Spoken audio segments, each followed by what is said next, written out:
Hi guys, in this tutorial we are going to be looking at creating the night model. Okay, when creating something as intricate as the night chess piece, I will always use some form of reference material. I find it much easier to be able to model up against something as opposed to kind of just figuring stuff out from my head. If you can get a real chess piece, that's good, and you can have that in front of you, but to have some form of image in Cinema 4D will aid us greatly when we're trying to get the shape right. Now, on my desktop, I have already got the night image that I'm going to be using. I have downloaded and paid for that from Shutterstock.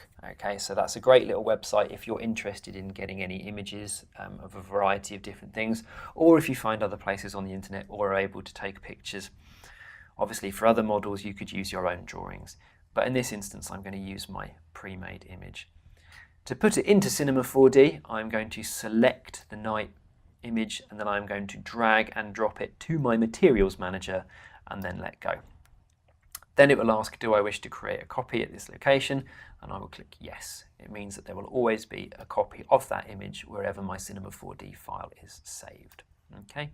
And if I just double click that material, you can see that I now have the night image in there as a color texture. I'm just going to untick reflectance, okay? I don't really want my image to be shiny at this point. I only want to be able to see its image. So I'm just going to close the materials manager. Now I need to apply it to something, and I'm going to apply it to a cube, okay, or a plane. I'm going to choose a plane actually. So if I create a plane, you can see that it now creates a plane on the floor. And to apply my material, I simply drag and drop from the materials manager. So click, drag and drop onto the materials manager the picture of the night. Now its proportions are a little bit skew, so I find the easiest way to make sure that it is in scale to its proportions is to just click on your material once, and that opens the material in the attributes manager. And what that says is it has a resolution 513793. Okay, so 513 by 793. So on my width, so 513, and my height 713. And that adjusts the plane so that it's the same ratio as my image. What I'll need to do at a later date, when I put all of the files together, I will need to scale the night down undoubtedly, but I can at least see what's going on and marry this up.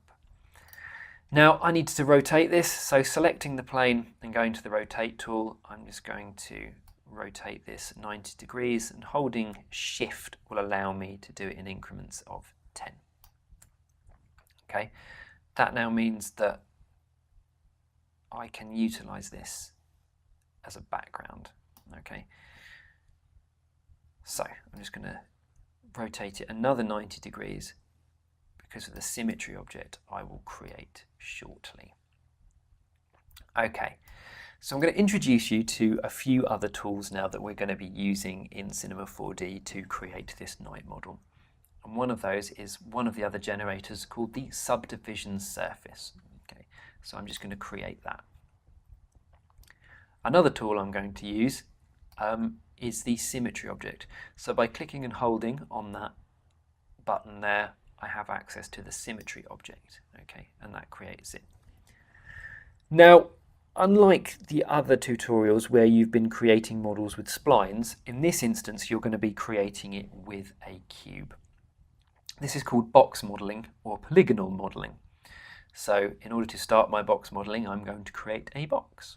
Okay, and that gives me the original cube that I'm going to be making my base out of, and then the rest of the night.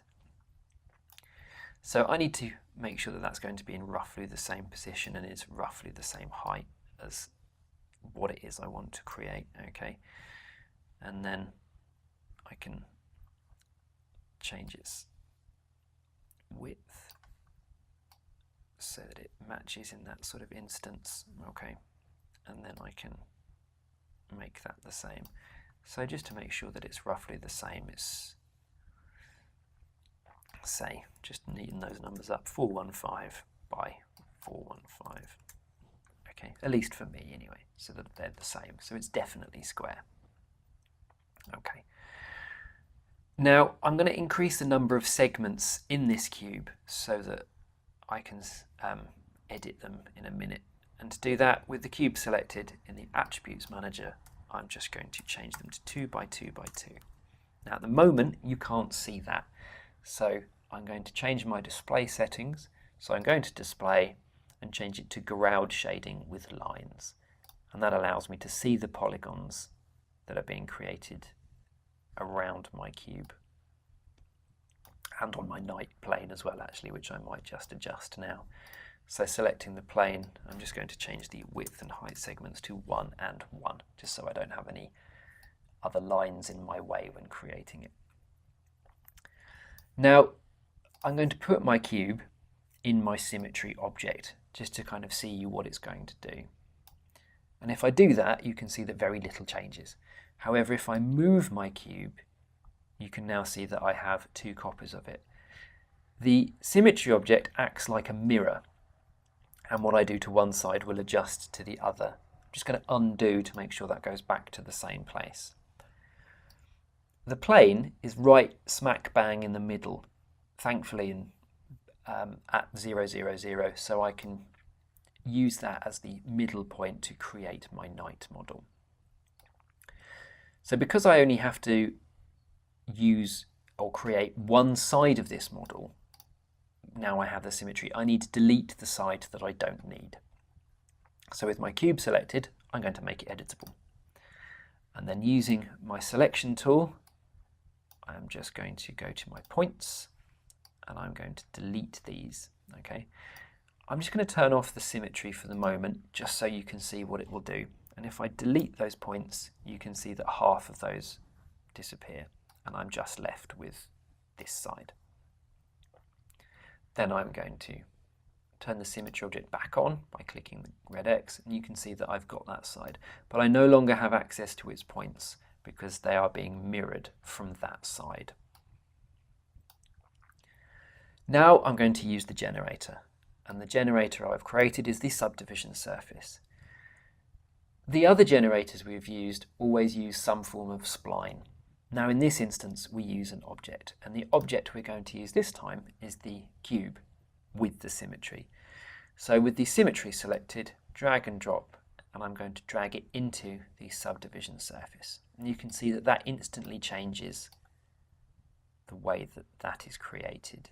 So it's no longer as blocky, no longer as square. I can just untick the the subdivision surface, and you can see that it changes. Now, what I need to do in an effort to make that look more like the base of an object, I'm just going to select the edges. So using my selection tool and my edges, I'm just going to select those bottom edges here. Now, the base of a chess piece is generally flat and doesn't curve the way that this does. So I can change that. The subdivision surface rounds everything out. It's really great for making more organic looking things, but in this instance I need it to be flatter. So I can control that using what they call subdivision surface weighting. To access that, with my edges selected, if I hold full stop on my keyboard, so hold it down with your finger, okay, so go to the move tool first, hold the full stop button down and click and drag left to right, you can see that that changes. It stops being as curvy as it was, and it sort of reverts back to some of the flatness that the original polygon has, and that gives me that nice flat base. And now what I'm going to do, I'm just going to select those corner points, okay, and I'm just going to move those in a little bit, and then I'm going to scale them just so that we can kind of get a more rounded base than we did. And it's always good to check the other side so I can see what effect it's having on the symmetry in comparison to what it's doing here. Okay, So I'm going to use this night as a guide. I'm not going to marry it up exactly, but this instance really does help. Okay. So now what I'm going to do is I'm going to utilize the polygons on the top. So going to the move tool, going to the polygon mode, I'm going to select the polygons on top. Okay, and then I'm going to extrude up a little bit more. So using M and T, I'm just going to extrude those polygons up. Okay, and that gives me some more geometry to play with. So we've got some issues there with regards to the hyperNURBs. Okay, so if I'm just going to turn off the plane, subdivision surface, and then if I turn off the symmetry, you can see that it creates some more polygons on the inside. So I'm just going to delete those, and you can see that that rounds out my base better. So it's just simply selecting the polygons and pressing delete. Now that's going to keep happening every time we extrude up. So one of the things I find that's really useful to do is actually to delete the polygons on top. That means that we end up with this sort of open barrel, and I will model using the edges. So having selected the polygons on top and deleting, I will now select the edges that I wish to adjust. And then what I can do, I can, using the scale tool, I can scale those in, and then using the points, if I wish to adjust other things, I can move those in, and you can see that we get that sort of instance on the inside where it's much curvier and it starts to curve in. Now, I will always use edges when it comes to extruding, certainly when using symmetry, because I find that I've got much more control. So if I do another extrude, so M and T will give me an extrusion. Now, I find that doing 0 extrudes works really well. What a 0 extrude does is it creates an exact copy of the lines or edges or polygons that you have where its originals are. So if I just turn off the subdivision surface and click apply, you can see that very little changes. It's exactly the way it was. So if I just undo so that we haven't got it, and then turn my subdivision on and then apply, it gives you some more geometry to be able to play with and edit and adjust at the right sort of perspectives, okay, at the right sort of levels, the right sort of heights, in order to carry on modeling from where I left off. Okay, so that gives me that. So what I'm going to do, just to start with, is I'm going to create a variety of extrudes to start getting the shape of this more like the night model that I need. So M and T, I'm just going to do a new transform, and then I'm going to lift it up. Okay, now the night obviously doesn't start that round, so I'm going to select a couple of those edges, and then I'm going to move those in so that it starts to get towards the base of the horse head much easier. So I'm going to shift select a couple of those edges again, M and T, and I'm going to do a new transform and move up. Now using the scale, I'm just going to roughly match where the night images meet. Okay, so I just want to get a rough shape to start with. M and T, and you'll find that using the move and then the scale tool is really useful. Note that I'm only scaling in one direction at the moment, and that's just to meet the silhouette of this night. So I'm just going to do that a few times, and I can move them. Okay, so note that if I hover over it, I can move those all around. I'm not extruding or adding any more. New transform.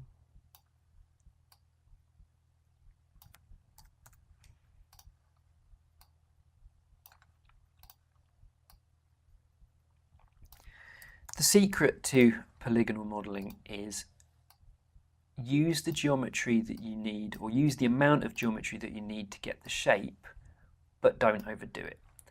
The more geometry you have, the harder it is to edit it later. So I'm doing all of these to kind of marry up with all of the, oops, forgot to do the transform. I'm doing this to sort of marry up with the outline, and I might just sort of adjust those front ones rather than that this time. Maybe I'll move that one further back. Go back to the edge tool, and that allows me, my selection saves.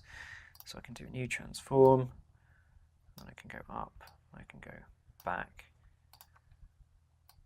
and I can just scale it in. And you can see that we're starting to get that sort of shape. Now, I know that the knight model itself has a much thinner neck sort of at this point, so I can sort of adjust these so that we're not producing something that looks like it's a little bit deformed. There will be some editing required later, but this just gives it a little bit more form before I need to do that. And go back to the edges, new transform, up and select, okay. So maybe I need to just start bringing those in.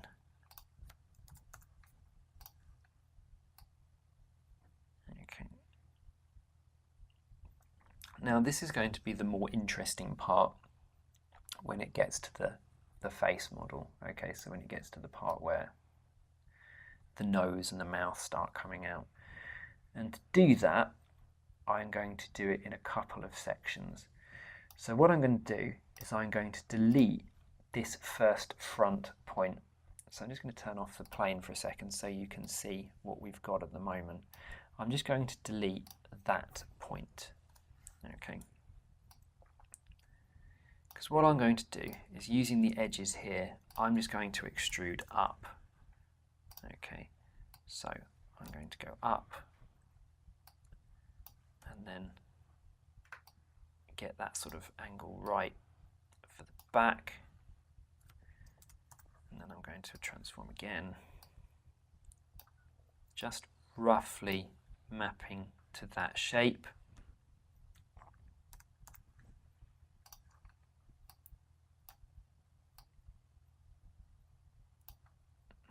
Okay, you can see that that starts to fill in, as it were, the areas around the head. So going to the points mode and just going back into there, just going to adjust some of this so you can see that we get those sort of shapes in. Okay, now the ears are going to be a little bit tricky to do straight away. So what I'm going to need to do is I'm going to need to sort of finish this and then add the ears a little bit later on. So that gives the majority of that shape. Okay, now I'm going to adjust these ones, just make sure I haven't got anything in the back selected, to make sure that I've got this more rounded sort of feature for the head. Otherwise it's going to be a very sort of flat looking knight. I'm going to turn that image off. You can see that I've got that. I mean, so there'll be some adjustments later maybe. And depending on the knight model that you have and the shape that you want it to be will really depend on how you model this and how much time you want to spend sort of editing and adjusting the basic shape that you are going to create yourself. Okay, so maybe that one.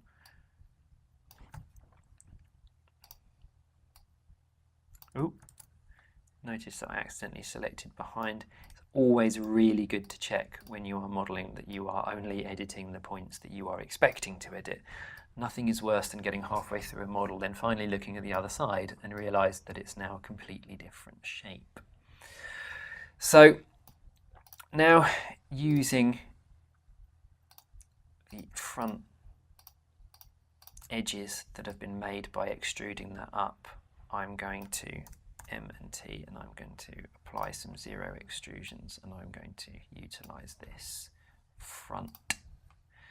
You can see that I've got some shaping to do, so I'm just going to move those down, and I'm going to move those up. If you want a more sort of accurate side view, then utilize one of the side views. So press, in this instance, F3. Obviously at the moment you can't see the image. So if I go to display and go out shading lines again, you can see that I now have access to the full sort of editor quality of that image, and I can adjust these in a more accurate fashion. So if I just go back to there, I may want to bring that one back. And I'm just going to move those up. Here we go.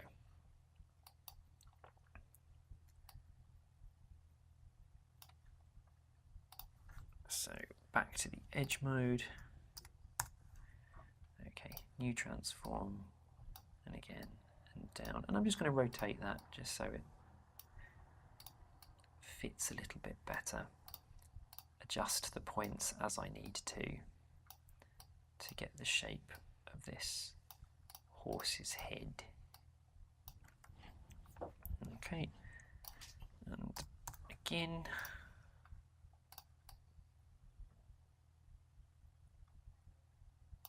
Okay, so there's a little bit of tweaking, there's a little bit of fiddling available, or as necessary really as part of this thing.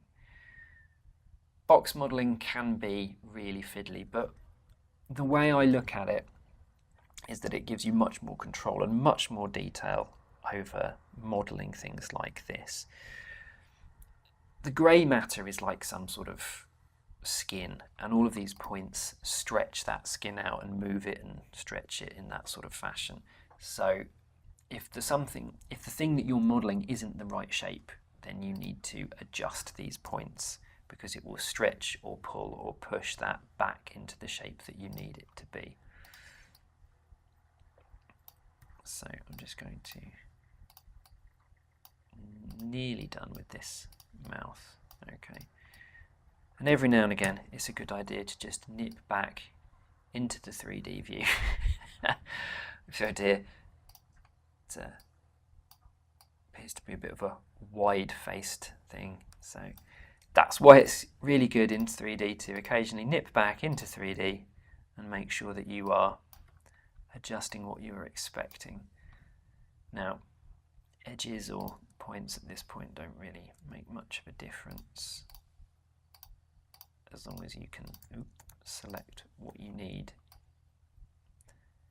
to thin out the shape a little bit. And again, the detail that you wish to go into for your model is entirely down to you in order to get the shape that you are after. Okay.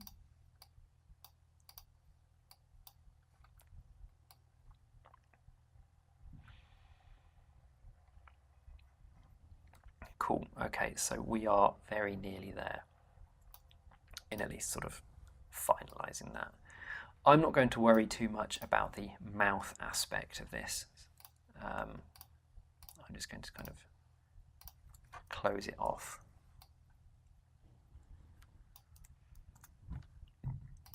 And then move it down. Scale it in that way. Scale it there. And then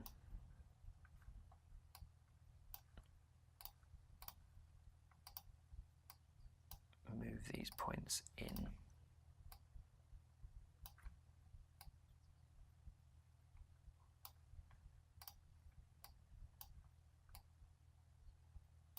Okay, so I'm very nearly done. Just going to remove that plane a little bit, but obviously we have a great gaping hole in his head. So to close this up, what I'm going to do is I'm going to select these edges.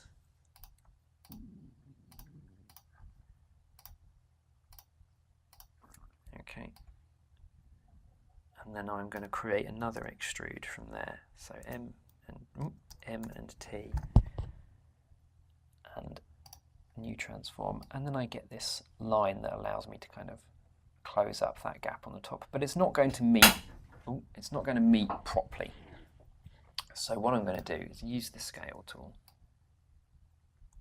and by shift clicking, okay, you can see that I can close up that gap, okay, a little bit.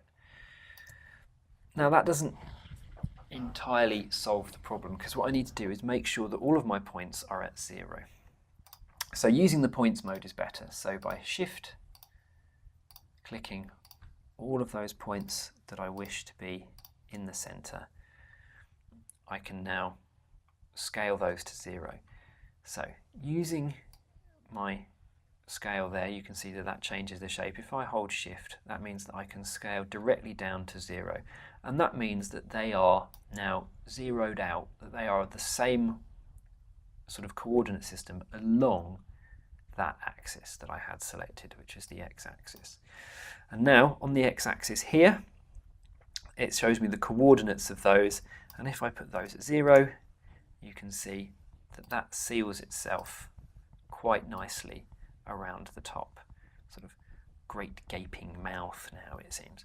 And I've got a little tiny hole at the back. Okay, that little tiny hole is caused by the fact that I extruded those edges and I didn't include this one here. But the easiest thing to do is to make sure that I have those two selected. Using the selection tool, just select those two, and then I'm going to weld them together. Okay, and to weld, it's M, and then you can see its weld is Q.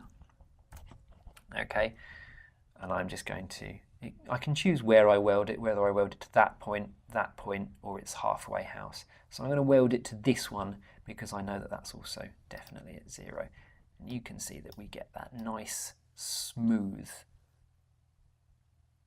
sort of finish. Now we just need to solve the interesting problem of the front. Okay, so to do that, we're going to look at sort of like the geometry that we have and see how best to solve it.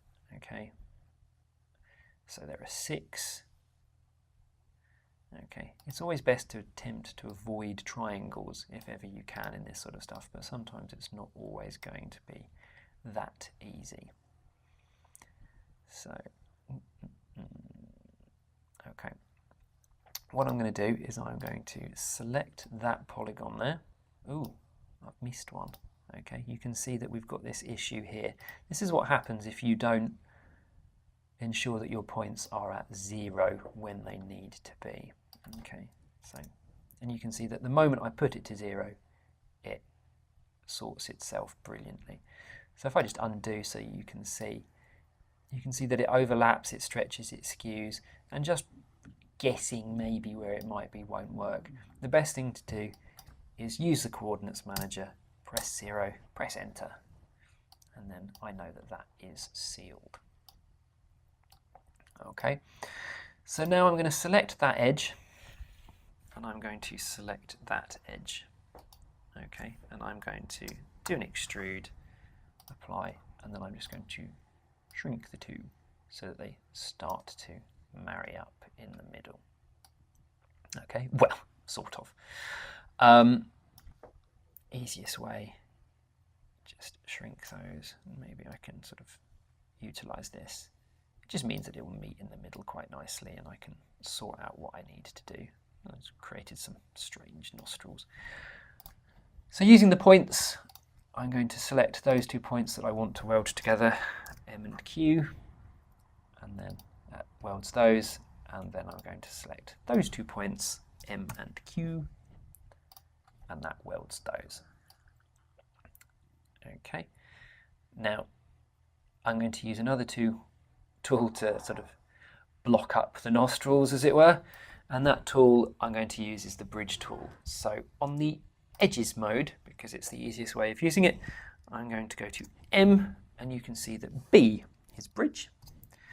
Now if I hover over this edge, you can see that it highlights, or whichever edge I'm nearest, it will highlight white. So it lets me know that that's the one I will start bridging. So if I left click and then I drag to the shape, you can see that that will automatically close that up. I mean, you can drag all over the shop and it will try and bridge to everything crazy and doolally, but that's not what I want at all. So if I just close that one up and then again, and I have my sealed horse head, as it were. Okay, now as I mentioned, I need to finalize the ears, but the ears are separate. They don't have a, otherwise it'd be a unicorn, I think, in the middle. So I'm just going to adjust the shape of that, just so I get the curvature of the head a little bit more like that night model image I'm utilizing. Okay.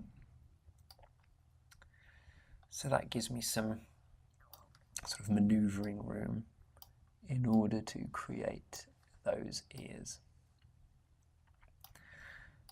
Now, I am going to just select these points and just bring them out a little bit, just so I've got something to create my ear on. So, using the polygons, I'm going to use that one. Okay, as I think it's probably going to be its best bet. I'm going to lower the height of that line so that it will, lost that point there, give me a nice direction. Okay, and utilizing that, M and T, and I'm going to extrude out. Okay, and you can see that I've got, I'm going to turn that plane off. I've got a very interesting looking horse at this point, but it should give me the shape that I want to in a second once I'm done adjusting.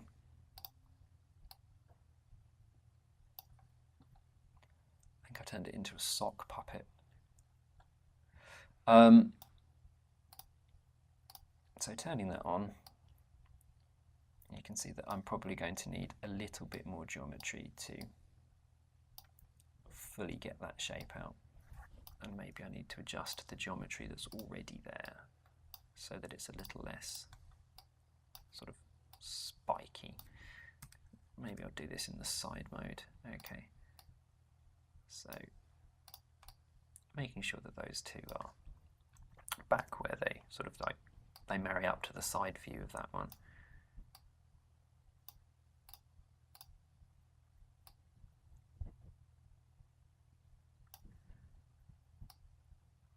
Okay, and then M and T and extrude up again.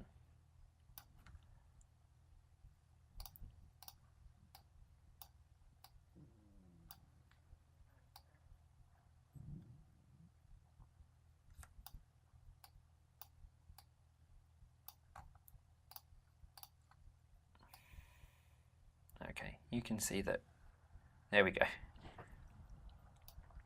We get a night model that gives us a rough shape. Obviously there's some sort of tweaking to do, and you can edit and change that shape in a variety of different ways depending on what it is that you're after. You can spend a few hours tweaking and experimenting and exploring some of the polygons and things like that, or changing some of the bits that you don't want, and it's all down to your sort of personal preference and what it is that you are trying to model, and the level of detail that you wish to go into. So I'm quite happy with the way it looks in those sort of fashions. I mean, you can maybe make this look a lot less square if you wanted, so you could maybe select those in and then drag those and move those out a little bit. Okay, you've got access to everything. Just going back to the side view if I wanted to make sure that I edited all of those in one go, under my selection tool, I've got something that says only select visible elements. And that means that if I select those on the front and then go to the 3D view, it doesn't select those on the back. Whereas in this instance, I want to. So if I untick that and then I select these, I can sort of pull them out a bit, select those and pull those in. And it means that I am changing the shape of this from both sides. Okay, so maybe I do want to sort of thin his head out a little bit. Okay, and I can adjust those in that sort of way. But you see, I can be sitting here adjusting this for ever, depending on what it is that you want your knight model to look and how you want it to kind of fit. It's entirely up to you. Okay, right. Well, that gives you the basics. If I just turn my ground shading back off, you can see that I've got my knight model there. Okay. Cool. Right. Well, I shall see you in the next tutorial.